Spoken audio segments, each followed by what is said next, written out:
algum tempo eu trouxe aqui no canal um vídeo contando sobre o melhor e o pior de viajar sozinha, né? Quem me acompanhou por aí sabe que eu passei uma semana, na verdade 8 dias na Califórnia sozinha e Deus. E depois eu encontrei com amigas pra gente fazer uma outra parte da viagem. Então foram dias de muita experiência, muita bagagem e com isso consegui formar uma opinião assim e estudar e pensar muito sobre essa questão de viajar sozinha. E no vídeo de hoje então eu decidi trazer dicas práticas para você que também tem vontade e pretende viajar sozinha.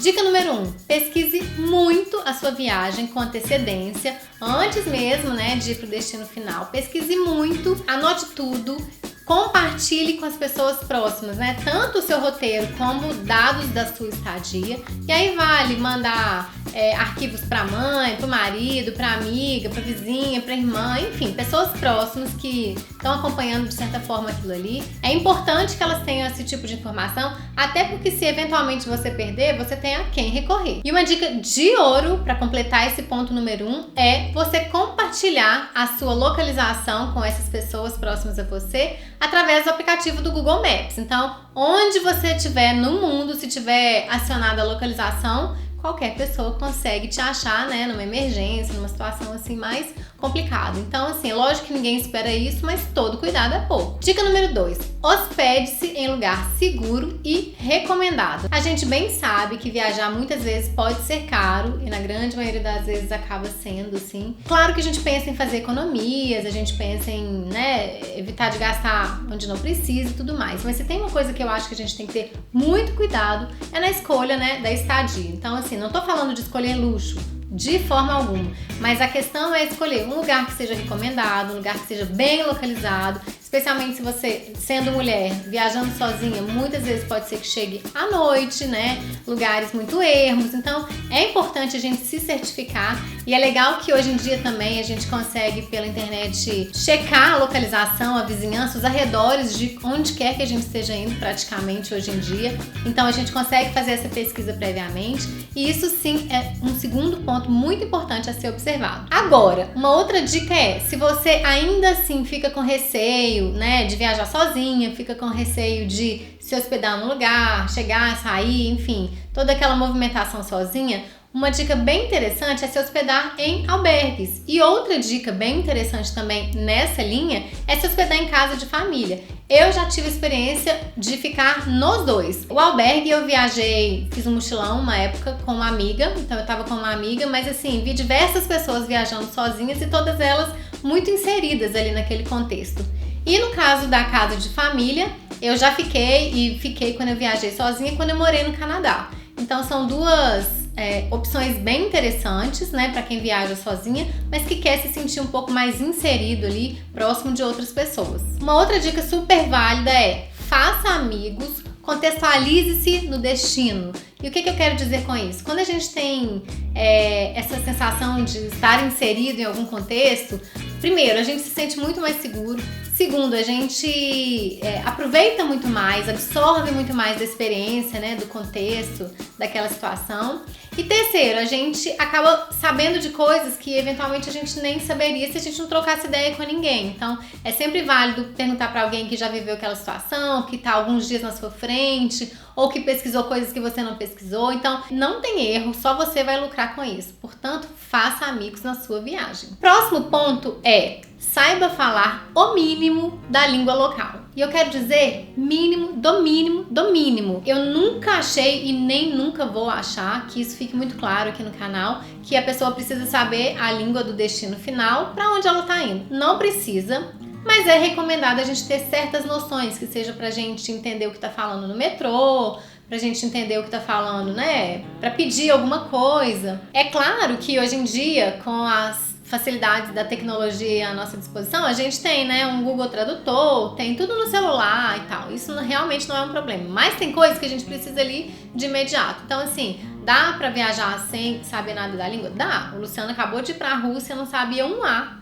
em russo, Tudo bem, tudo certo, sobreviveu. Mas é indicado, ou pelo menos ter uma noção, da língua universal, que é o inglês. E aí eu tô falando de coisas básicas, como de repente dar um bom dia, agradecer, por alguma questão. Então, é um básico, mais uma vez, que eu reforço aqui, que pode mudar toda a situação. A pessoa pode se tornar mais aberta a te ajudar e tudo mais. Então, o mínimo do mínimo vale sim aprender para viajar para o seu próximo destino sozinha. Salve sempre com você, de preferência no celular e em algum bloquinho de anotações, alguma coisa que fique na sua bolsa, telefones que são úteis. E aí são telefones de emergências, né? Médico, hospital, contato familiar, seguro de viagem. Então são telefones que a gente não pode se dar o luxo de não ter ali na mão, porque numa emergência a gente realmente tem pressa. Então essas coisas são muito importantes. Então é válido ter tanto no telefone ali, que a gente sabe que todo mundo viaja e sai, tá todo sempre com o telefone,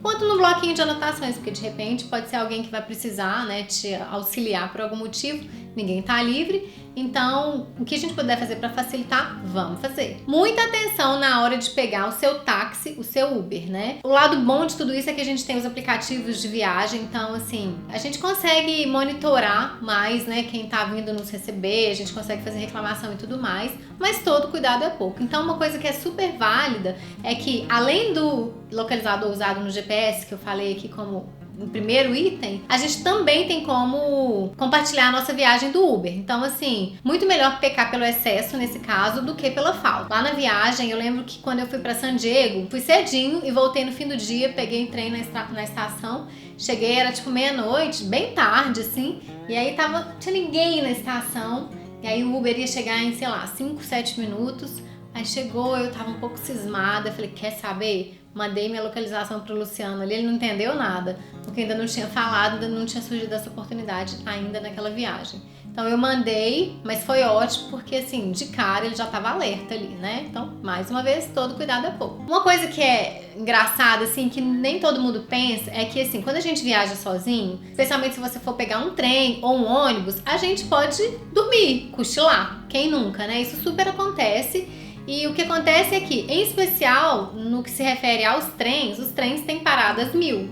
Até com ônibus também isso acontece, mas no trem isso é mais comum. Então, você pode correr o risco de perder a hora de descer. Duas coisas que eu acho importantes, que eu fiz viajando sozinha, inclusive nesse exemplo, né, nessa ida minha pra San Diego. Primeira coisa, eu pedi pro conductor, né, que é o, tipo, como se fosse o trocador, assim, do trem. Eu pedi pra ele me avisar quando fosse a hora de descer. Eu podia confiar 100%? Não, porque, coitado, o cara tá trabalhando ali, um monte de vagão, vai e vem, às vezes ele poderia esquecer. Então, o que eu fiz? Eu vi qual era o horário que eu ia descer, e aí eu coloquei uns 15, 20 minutos antes um alarme no meu celular pra eu acordar, porque eu tava exausta à noite, dormi, cochilei mesmo. Então, assim, são dicas práticas que podem parecer meio bobinhas no primeiro momento, mas que fazem toda a diferença ali na hora do vamos ver. Tranque seus pertences com cadeado, seja a mala que você vai despachar no avião, no trem, no ônibus, onde quer que seja, mas também tenha um cuidado redobrado com o que vai com você na mala de mão, seja uma mochila ou seja sua bolsa mesmo, assim. Isso eu falo porque contei isso também no vídeo que eu falei dos prós e contras de viajar sozinha. Em resumo, eu tava tão cansada que eu dormi e relaxei. Minha bolsa tava escancarada com tudo assim, e no final das contas eu soube que um cara foi roubado, né, furtado ao meu lado. Então, assim, se certificar de fechar, abraçar, colocar no cantinho, não facilitar, né, para as pessoas. Então, esse tipo de cuidado a gente tem que fazer. São coisas simples, mas que fazem uma grande diferença no final. Um próximo item muito importante para quem viaja sozinho, mas não apenas, isso é importante para todo viajante, é andar sempre com passaporte. Sem o passaporte no país que não é o nosso, a gente não é nada e a gente pode ter, assim, nossa situação muito complicada. Então, passaporte, assim, realmente tem que fazer parte do nosso corpo, extensão do nosso corpo, não tem como ser diferente. E aí, se houver, né, a situação de repente perder um passaporte, ser furtado, ser roubado e tudo mais, tem todo o procedimento de ir no consulado, na embaixada e tal, mas com isso a gente tem que ter, né, comprovantes de que isso aconteceu, se não, sempre com passaporte. E aí eu tenho duas dicas práticas nesse aspecto. A primeira é andar com a doleira, que fica muito mais difícil de ser furtado, roubado ou perdido. A doleira a gente coloca aqui dentro da calça e tudo mais, zero chance de ser furtado, roubado, a não ser que você seja sequestrado. Então, fora isso, não acontece. E a outra tá ligada a essa questão ali do primeiro item que eu trouxe aqui, é digitalizar, né, seus documentos e todo o roteiro e tudo mais todos os documentos que você tiver, que você vai precisar na viagem e, acima de tudo, o passaporte, porque isso pode facilitar e muito a sua vida numa eventual perda e tudo mais. E o último ponto, mas que poderia ser o primeiro, é viagem com seguro de viagem. Claro que muitos países exigem o seguro de viagem ali na entrada, na imigração, mas outros não. Independentemente de ser exigido ou não, o meu conselho é jamais viagem sem um seguro de viagem. É uma economia que pode ser uma economia muito porca, assim, sabe? A gente às vezes quer economizar de um lado, mas depois o gasto vai ser, assim, absurdo. Na prática, já fui em 3 situações diferentes em viagens, precisei utilizar o seguro de viagem. Então, assim, utilizei o seguro de viagem, inclusive eu utilizei o seguro de viagem do meu cartão, muita gente não sabe, mas o próprio cartão de crédito oferece. Tive reembolso de tudo que foi gasto, inclusive medicamento. Então, mesmo que você tenha que pagar por um seguro de viagem, esse pagamento feito previamente pode ser muito mais barato, mais em conta, mais tudo, do que o que você pode, né, em alguma situação emergencial, vir a gastar lá fora. Portanto, não se arrisque a viajar sem seguro de viagem, especialmente se você estiver viajando sozinha. Agora eu quero saber de você que viajou sozinha ou conhece alguém que viajou sozinha, que quiser compartilhar com a gente aqui no nosso centro de convivências alguma dica muito especial que não pode ficar de fora dessa listinha que eu trouxe aqui para vocês, deixa aqui nos comentários que vai ser muito importante para todo mundo. Então é isso, espero que vocês tenham gostado do vídeo. Se gostaram do vídeo, deem um joinha, se inscrevam no canal. Encontro com vocês no próximo vídeo. Até lá!